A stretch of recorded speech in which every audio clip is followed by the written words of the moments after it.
What's up everybody, this is Ryan. Editing is easier when I'm on this side of the screen and you're watching the Weekly FFoP.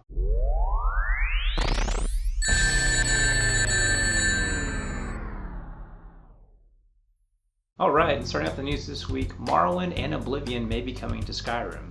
Originally there was a mod being developed to bring Morrowind into the Oblivion engine, and apparently these same coders are going to be bringing Morrowind and Oblivion into the Skyrim engine, which is great if you're a fan of the older Elder Scrolls games.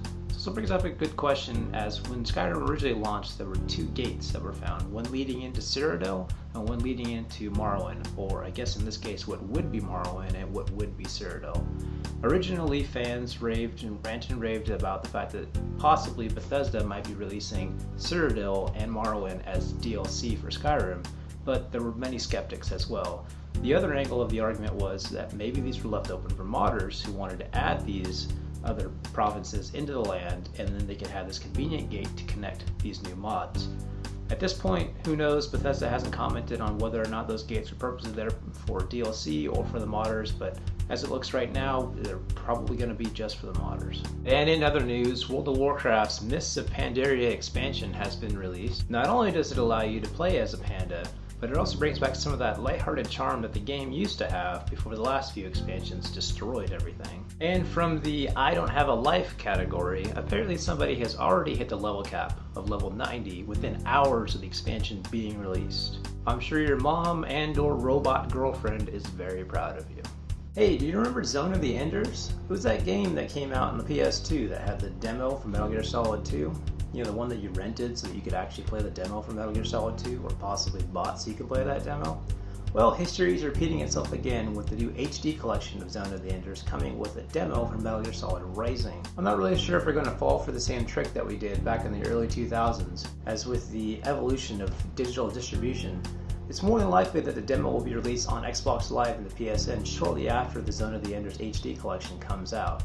So all I have to say to Konami is, we've seen this rabbit out of the hat trick before, and you're not going to fool us again.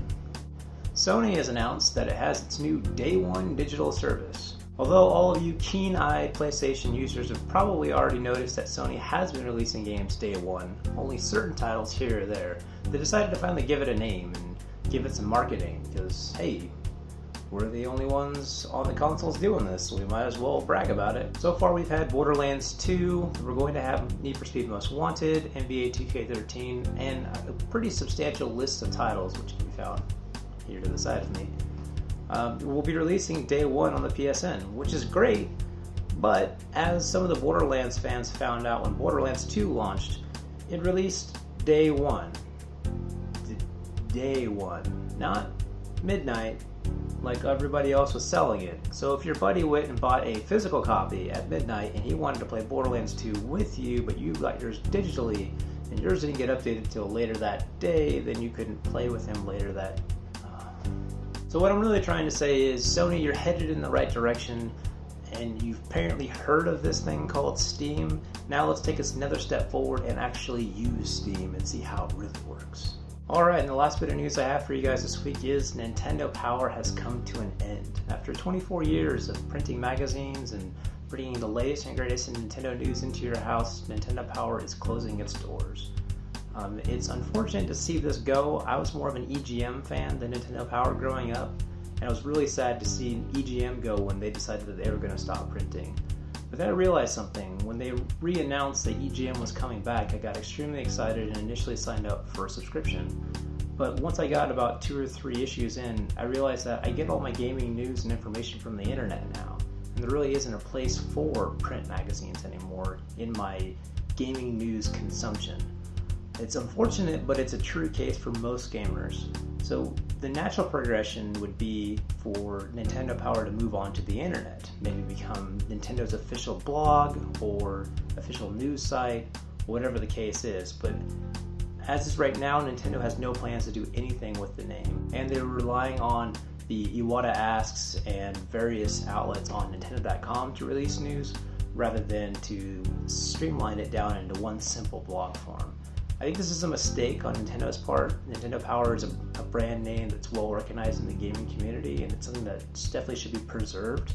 And it's also a great opportunity for them to do something like Sony has with the official PlayStation blog, or even what Microsoft is doing with the Major Nelson blog, where if you are a fan of that gaming console, you have a specific place to go for all of your gaming news that's official or somewhat official to the company.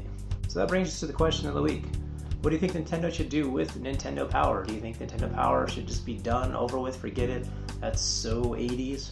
Or do you think Nintendo Power should be preserved, brought into a blog or a website or something Nintendo related? Let me know in the comments below. The links for the Skyrim mods and all the other news stories that I talked about in this video will be found in the description box below. And as always, find us on all the various social media outlets, which can be found over here somewhere. And I will see you guys next week.